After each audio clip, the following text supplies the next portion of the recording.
Hello everyone, welcome to EduGain channel. Today we are going to learn about bisection method. So bisection method is a root finding method. This approximate method is to find the roots of the given equation repeatedly by dividing the interval, and this is done until we find extremely small and close interval to the given equation. That means bisection, the method itself, the name of the method itself says that dividing the equation into intervals is called as bisection.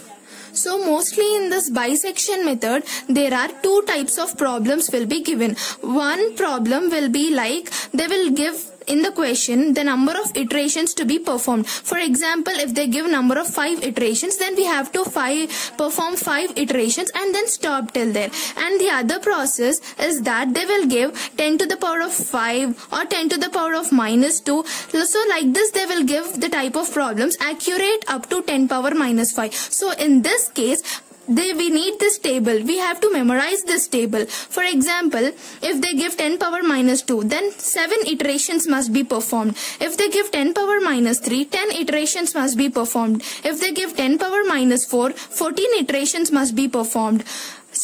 10 power minus 5, 17 iterations, 10 power minus 6, 20 iterations, and 10 power minus 7 is 24 iterations must be performed. So we have to memorize this table in order to remember the number of iterations to be performed for a given question.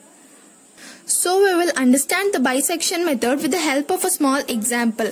Use the bisection method to find P3 for f of x is equals to root x minus cos x. Here P3 are the number of iterations to be performed. Now first, given function is f of x is equals to root x minus cos x. Next, let a1 is equals to 0 and b1 is equals to 1. So we have to assume 2 points such that we have to substitute in this given equation of 0 and 1. Why we are taking only 0 and 1? We can take any number of values, but those should be lying between. So let us understand the bisection method with the help of a small example. So use the bisection method to find P3 for f of x is equals to root x minus cos x. Here P3 are the number of iterations to be performed. This is one type of model. Given function is f of x is equals to root x minus cos x. Let a1 is equals to 0 and b1 is equals to 1. We are assuming these values.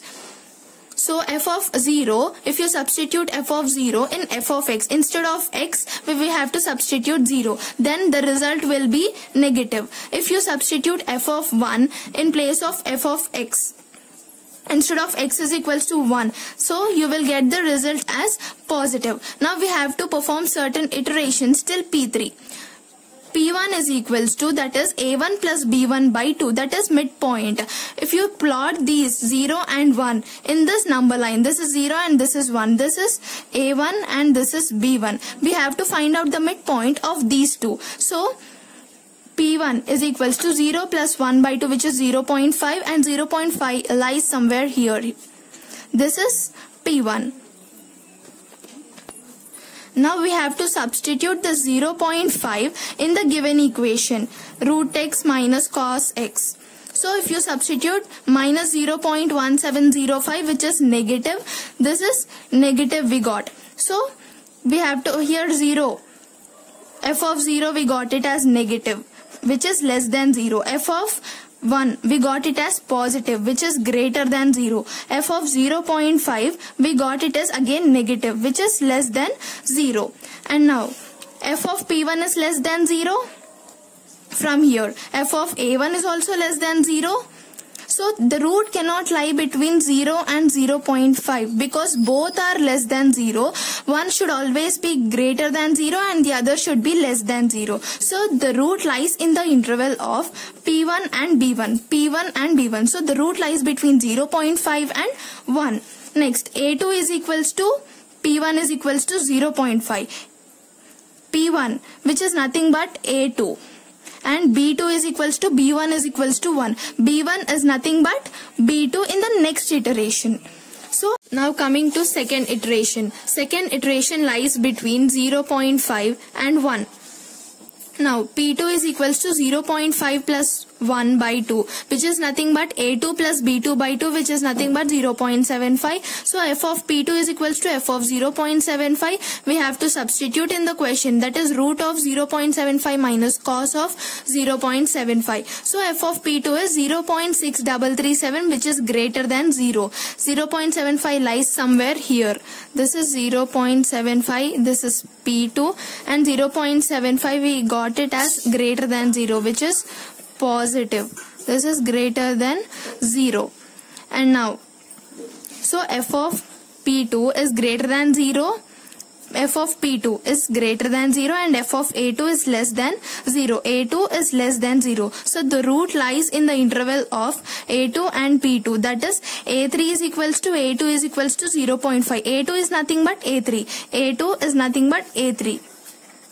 And now P2 is nothing but B3. P2 is nothing but B3 in the third iteration. So coming to third iteration, the third iteration lies between 0.5 and 0.75. So 0.5 plus 0.75 by 2. A3 plus B3 by 2, which is nothing but 0.625. P3 is the desired results. P3 is equals to 0.625. And they asked for P3 iteration. The value of P3 is nothing but 0.625. Please like, share and subscribe my channel. Thanks for watching.